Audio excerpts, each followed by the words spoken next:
Nordland or Lyngst Horse. The smallest of the Norwegian breeds, the Newlands Horse, is also the oldest. Research has found it to share a genetic link to the Icelandic horse, and is the breed that the Icelandic descends from.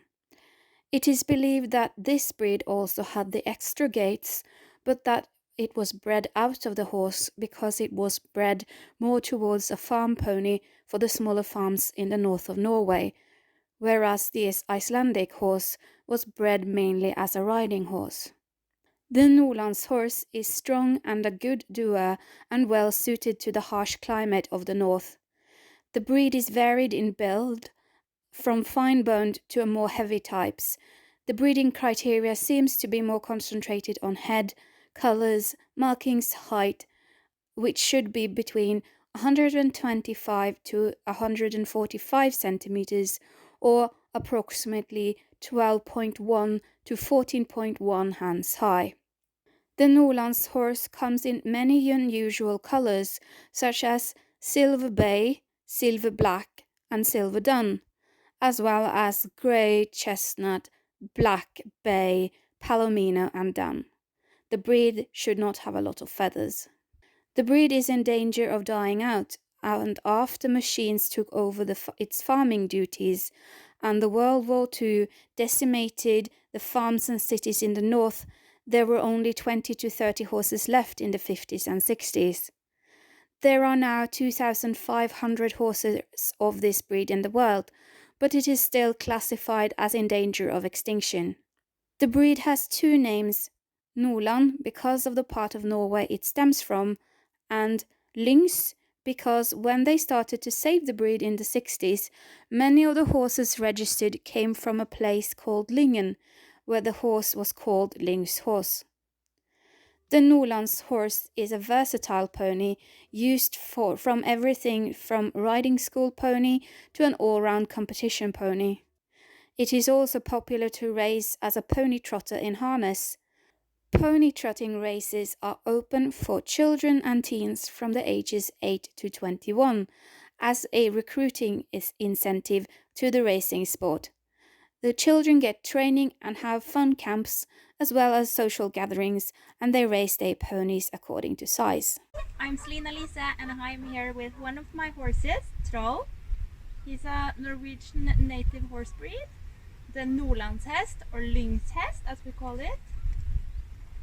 He's a 6-year-old stallion, and I was asked to tell a little bit about him. He's a medium size for his breed, so he's about 1 meter and 35 centimeters maybe. For me with long legs, that's a little bit of a downside, but they have good work ethics, are very kind and love to work, and as long as you tell them they're a good boy, they'll do anything for you. So I'm mainly a dressage rider, so we do dressage, but we also enjoy hacking, especially in the mountains. We do some show jumping, and he's a pretty good driving horse too. He's only 6 years old, so he isn't educated on any higher levels yet, but he has exceptionally good movements for his breed, so I hope we can do higher levels of dressage. Other than that, we just enjoy each other's company. We live on a farm here in Norway by the lake, and do whatever we like to. Like yesterday we pulled out logs from our forest that's gonna be firewood for the winter.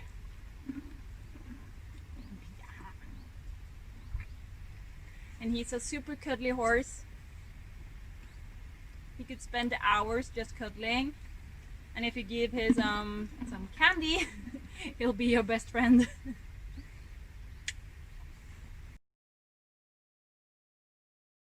The Fjord Horse, or Fjording.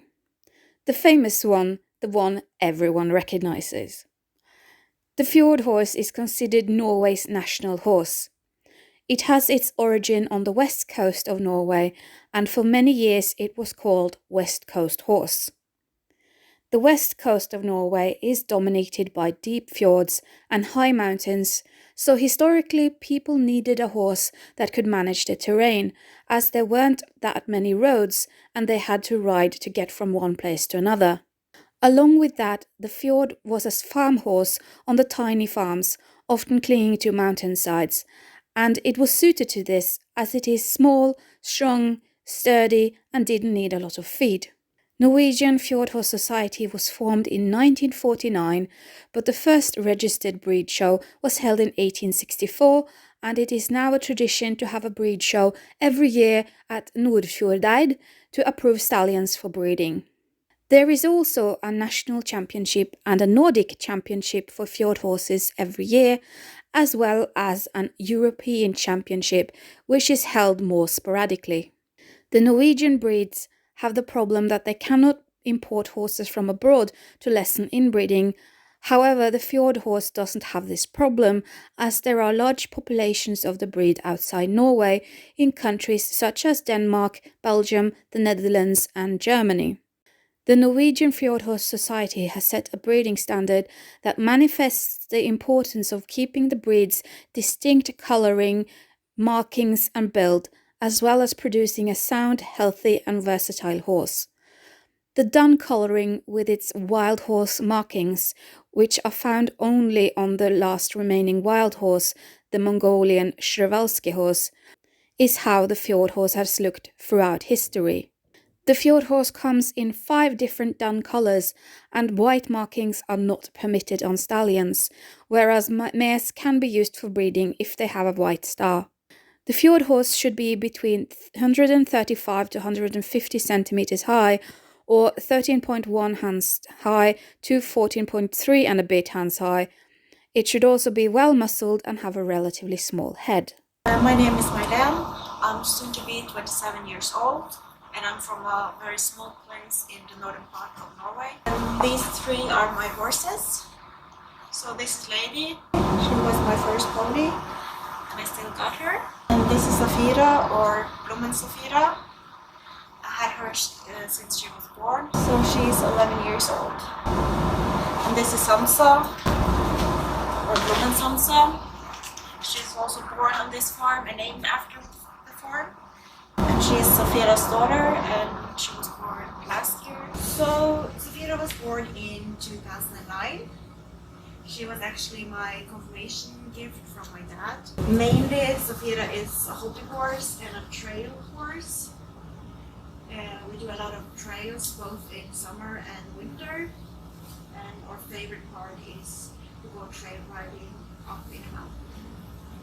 We've done a little bit of show jumping and dressage, and been on some endurance competitions. And I also use her a bit in harness and driving. I did a lot of different things with her, and that's also the main reason why I like fjord horses, because they're very unique and calm and easy to bring with you on different things. So hopefully in the future I will also use her a little bit more in breeding. Her first foal, Sansa, seems very promising. So if she keeps on breeding good fjord horses, I will definitely use her a little bit more in breeding. So she's actually pregnant at this time with the same stallion as the mother of Sansa. Okay, Sansa. I didn't plan to keep her. The main reason why I wanted a foal after Safira was because she was getting older, and it would be good to have the first foal before she got too old.